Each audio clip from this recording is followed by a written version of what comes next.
Greetings and welcome to Growth Hacking Secrets. I'm your host, Mohammed Siddique from Atlanta, Georgia, and the co-author of New Success Secrets available on Amazon.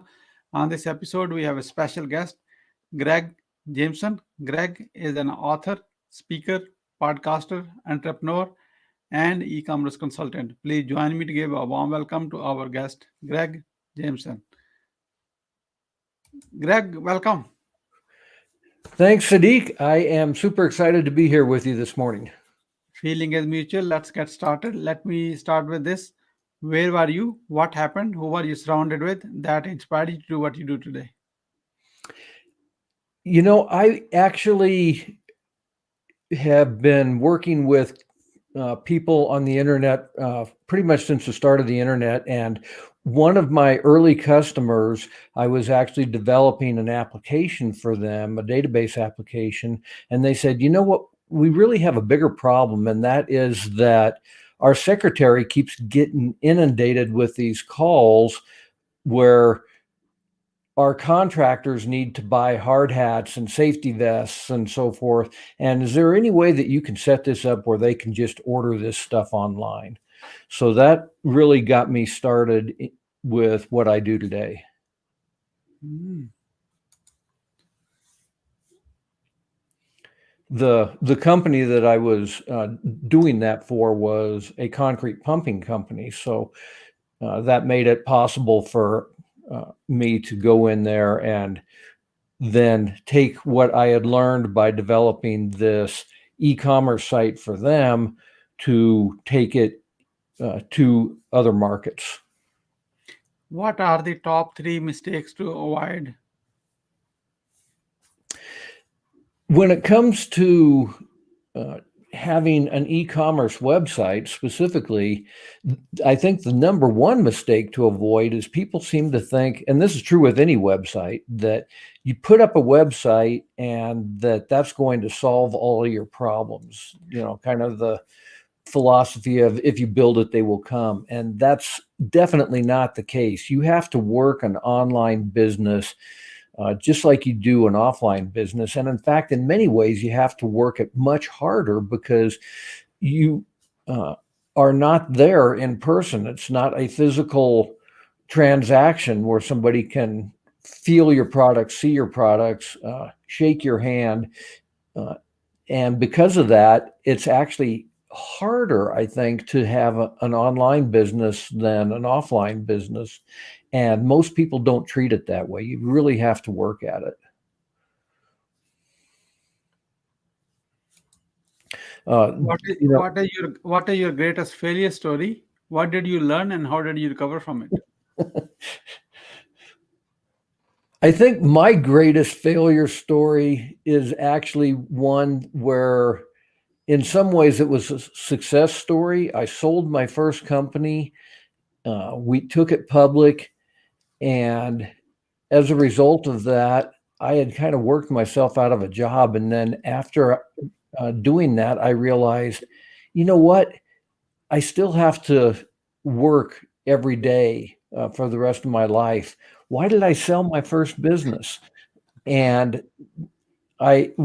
the truth is I probably should not have sold it. Yeah, it was nice to say that I took a company public, but the fact is that now I needed to do something else. And basically I had to reinvent myself. And it's much easier to just take what you've already learned and continue to grow what you've got than it is to constantly be starting over. What are your top 3 success secrets that others can model from?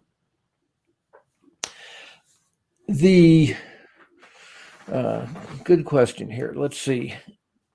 I think that one of the things is that you really have to get up every single day and be driven to do something. So you need to have a goal or goals where you're saying, this is what I'm going to accomplish in life. So that's the first thing that I would say is really make sure that you have something that gets you out of bed in the morning. The second thing is that you can really learn a lot from others. And, Tony Robbins always says that success leaves clues, and I think that is so true. If you find someone else that is doing something that you can model, you don't have to do exactly what they're doing, but you want to take it and model things so that you can learn from them. And then the third thing probably would be to just go out there and make it happen. Always be doing something.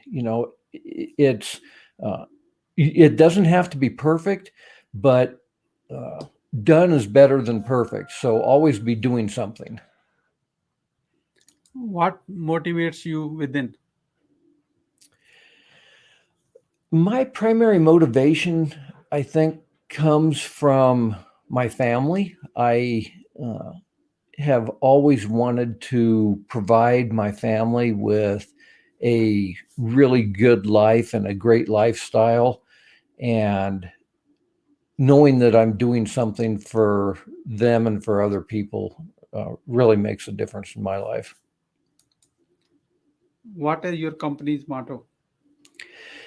Siddique, right before the show, you were talking about what's on the homepage of my website about having somebody get noticed, get clicked on, and get repeat visits. And that could kind of be the company motto. What we've always really said our motto is to help other people sell more online. Who is your ideal client? Ideal clients are people that really do want to sell more online, not people that simply want to have a store and hope that people are going to show up there, but people that have a product or a service already and they're already selling it and they want to utilize the internet to really take them to the next level. So it's not necessarily a specific industry. I've worked with people in all sorts of industries, but it's really the entrepreneur that is determined to have their online store make a difference in their business. How do you find your ideal client? As it turns out, most of my ideal clients find me. That wasn't always the case. In the early days, I did a lot of trade shows. I did a lot of blogging. I still do a lot of blogging. Did a lot of podcasts. Basically anything that I could think of to get my name out there. But I'm fortunate now that many of my clients refer other people to me, or my clients find me through my online presence. And like I said, they tend to find me. How do you engage your ideal client?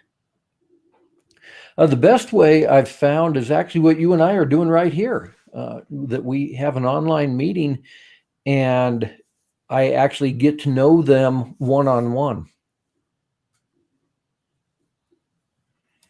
What are your well-defined products or services? The number one thing that I've been doing since the start of this is building e-commerce websites for people. So someone that needs to actually have an online shopping cart with a complete website, that is the number one product or service that we provide. The secondary part of that is helping people to market that website once it's established. So we have programs in place that allow people to select whether they want digital advertising, social media marketing, email marketing, and they select those things, but we put together a package for them to do internet marketing.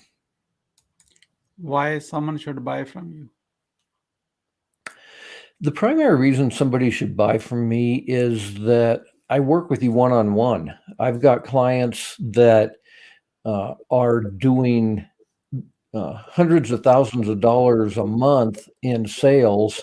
But the great thing for them is that they can call me up and they can reach me at any point in time. whenever they want to do something. So I am, and my entire team is super responsive. How do you crush your competition? I think actually the exact same answer.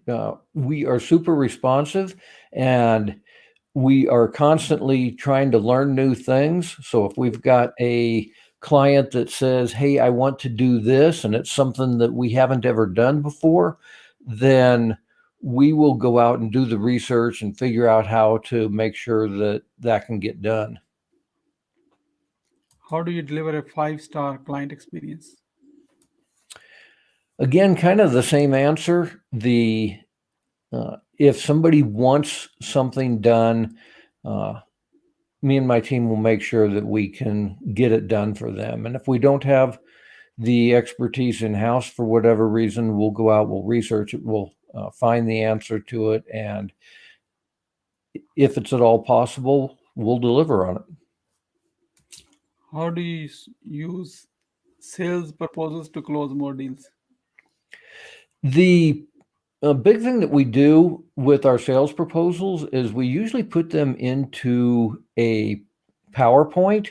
So it's not just a written document that says, here, take it or leave it. Instead, what we'll do is we will go through the sales proposal saying, this is exactly what we're going to deliver. We show them examples by giving them a presentation and allowing them to ask questions as we go through the presentation. So it's more of a give and take rather than just, here's a document, sign it. How do you convert your clients into your brand ambassadors?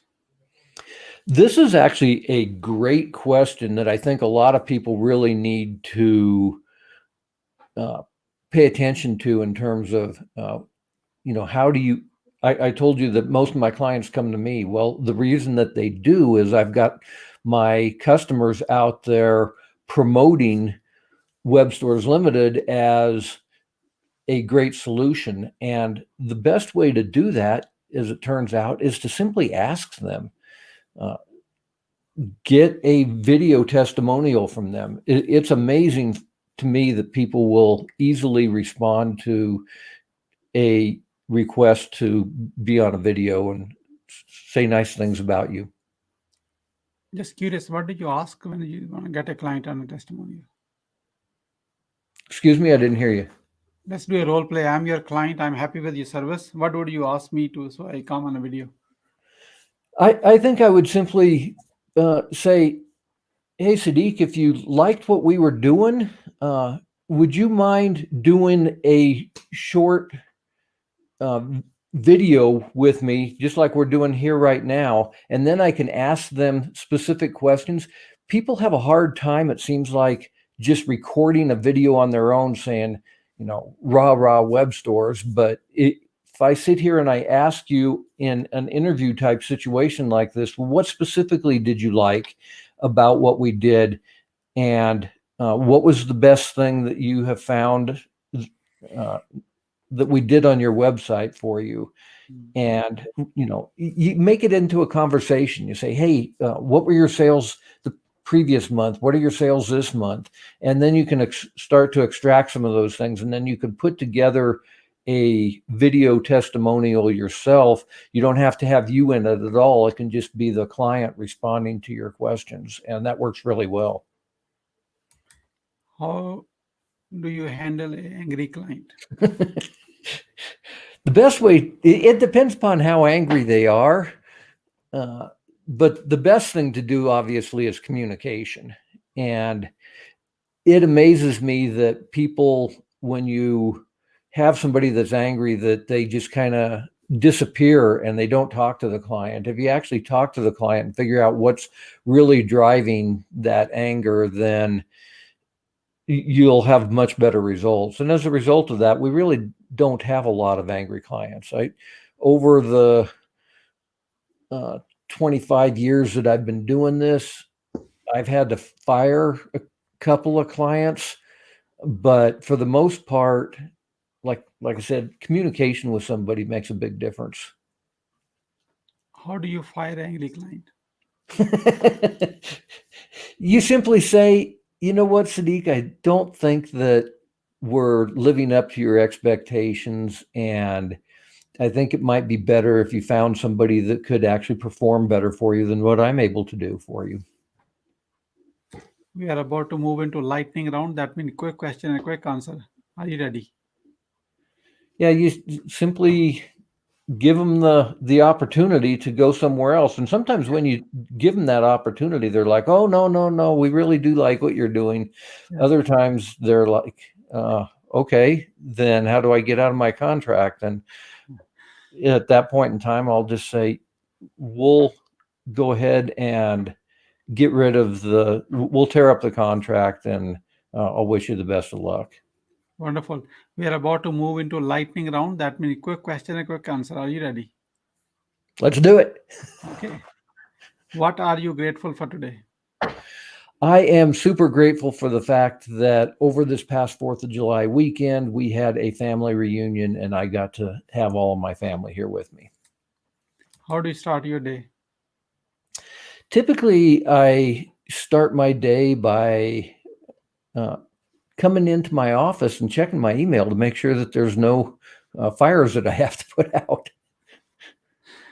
How young are you? I am 64 years old right now, or 64 years young.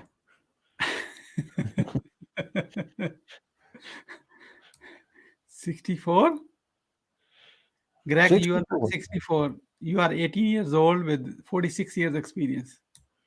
Yeah, I've been doing this for a long time.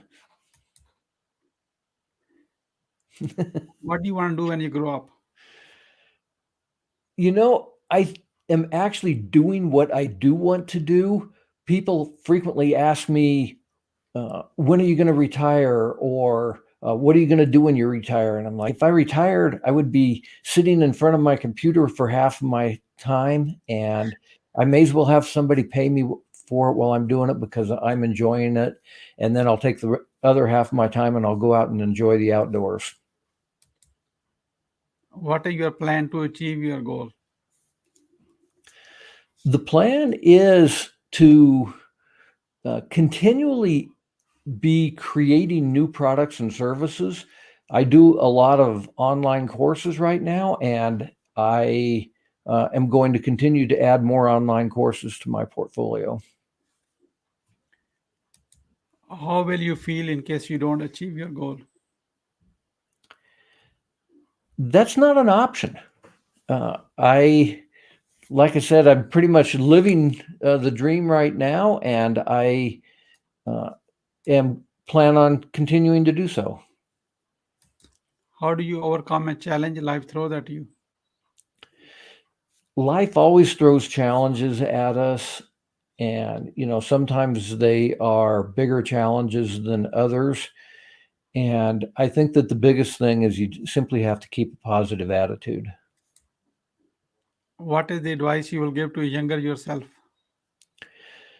The big thing is that when you're young, you actually need to start to save your money, plan for the future, so that you are always ready for the future. If you start saving money, you start doing things that are relevant to your future, then it's going to make your life easier as you go forward. Once you have a revenue generating idea, how do you convince your significant other? Usually I just tell her about it. And sometimes she'll say, that's a great idea. Other times she'll say, why are you doing that? Most of the time she just kind of rolls her eyes and says, if you can make it happen, go for it. Why being impactful is important to you? I think the big reason is that I've got a good friend and mentor that says that we all make an impact whether we want to or not. And once we realize that, we have to basically go, hey, I am making an impact, and so let's make it be as positive as we absolutely can. Who is your living mentor and what's the impact? Okay, the gentleman I just mentioned, his name is Ken MacArthur, and Ken and I have known each other for a couple of decades now, but his goal in life is really to teach people about impact. And I think that as a result of that, it has influenced my life. And he is my mentor too as well. Ken, keep up the good work. What do you want to be remembered for? I think the primary thing is having made a significant impact on people's lives as it relates to helping them grow their businesses. How can we support you? The big thing that you've got up right there is go to the site webstoreslimited.com. I write a blog post every single week. I've been doing that now for 2 decades. I've probably got more blog posts out there than pretty much anyone as it relates to selling things online. And it would be great if people could go there and sign up to get on my email list so that you get that blog post every week. We are about to wrap up. I'd like to have your few words about your today's guest experience on the show. Here is my question. What would you say about your today's guest experience on the show? I love being a podcast guest for anyone, and it has been great getting to know Siddique. I would recommend it for anybody. What would you say as a final word? Basically, thank you for having me on here today. It has been a pleasure getting to know you and a pleasure being able to reach out to your audience. Greatly appreciate it. Thank you so much, Greg, for sharing your wisdom with us today on the behalf of Growth Hacking Secrets community and our entire team. We really appreciate you. This is Mohammed Siddique signing off from Atlanta, Georgia. Until the next episode, all good wishes.